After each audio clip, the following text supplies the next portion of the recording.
Said at the beginning of Mass, today's the feast day of St. Vincent de Paul, who was, he's an amazing saint and a great patron for us, especially at our parish with our great St. Vincent de Paul ministry. I know a lot of you have helped out in many ways throughout the years. Do some awesome work with the St. Vincent de Paul ministry here at this parish.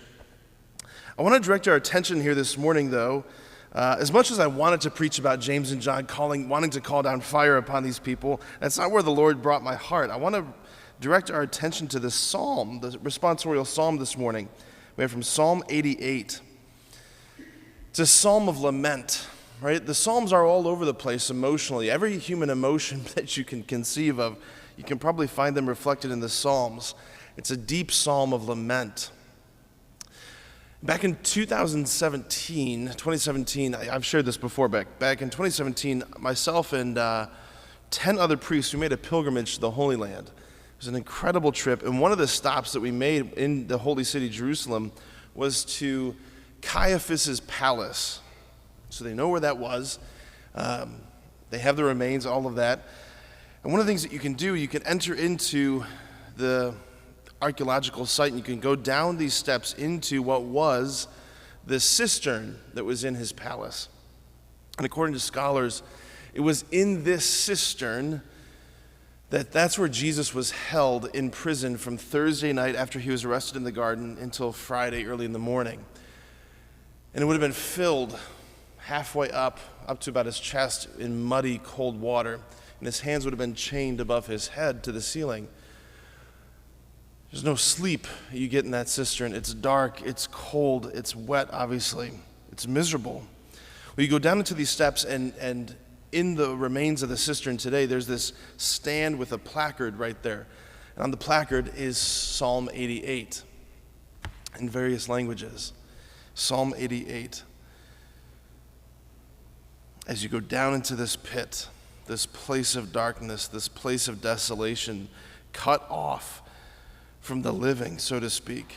David wrote this psalm centuries before Christ was arrested, before Christ was in that cistern. But how absolutely prophetic his words were for where the Lord went. I love this psalm. I love this psalm. In fact, I love many of the psalms of lament, not because I'm a pessimistic, drama queen. I love the psalms of lament because they've taught me how to pray authentically with my full heart. They've taught me how to pray with my whole heart. You know, as young Catholic boys and young Catholic girls, we get taught our prayers, right? There's right words to say.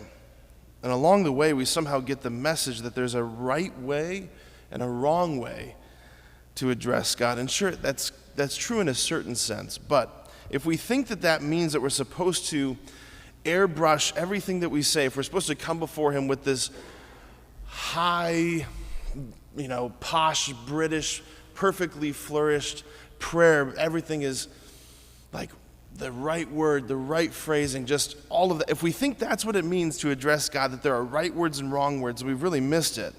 We've really missed it. Like, there have been times in my life, right, and I'm sure you've felt times in your life when you have felt like Job that we just heard in this first reading. Right, the first reading we have from today comes from Job chapter 3, which is right after, like, everything has just been stripped from his life. He's suffering tremendously. There's so much pain, so much is going wrong, so much suffering. I am sure there is moments in your life where you have felt like Job. I know there are moments in my life where I have felt like Job, like, Lord, I cannot take on another thing. I mean, I was just talking to a young man yesterday, him and his fiance. Everything around them is crumbling, and he just said to me, not knowing these readings, not knowing what I was going to preach today, he just goes, I just feel like Job, Father. Like, everything is falling apart. Everything is crumbling around me.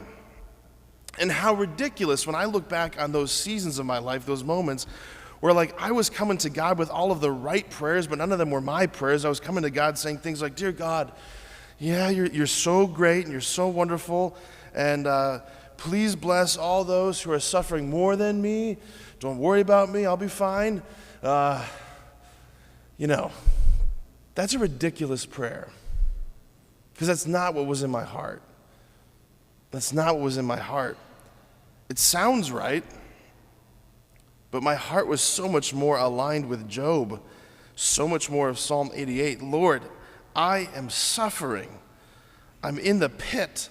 I'm in darkness. Why have you cast me off? Why have you abandoned me? I am mourning, like oppressed by my foes. My one companion is darkness. Here's the point. Psalm 88 and these Psalms of Lament, they're meant to teach us how to pray. The Lord doesn't want the right prayers. He wants your prayers, which is to say, what is authentically in your heart. That's what he wants. That's what he wants. If it sounds like Job, if it sounds like Psalm 88, fine. If it sounds like Psalm 23, fine. But don't airbrush it. He wants your real heart. Amen.